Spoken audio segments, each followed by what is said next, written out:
Wakayama প্রান্তের Wakayama শহর, কিতান street, যেখানে হিতোগাশিমা অবস্থিত।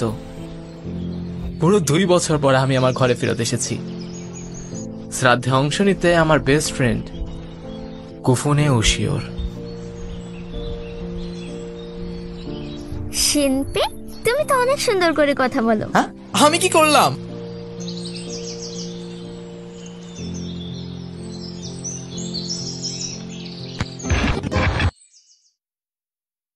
আমি কখনো ওই লোকদের ক্ষমা করব না যারা আমার বোনকে মেরেছে।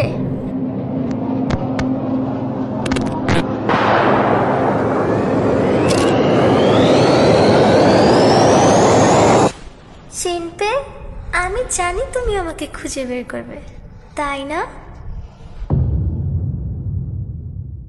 এখানে ঠিক হচ্ছেটা কি? আমি 22শে জুলাইয়ের দিনটাকে আরেকবার কাটাচ্ছি কিভাবে?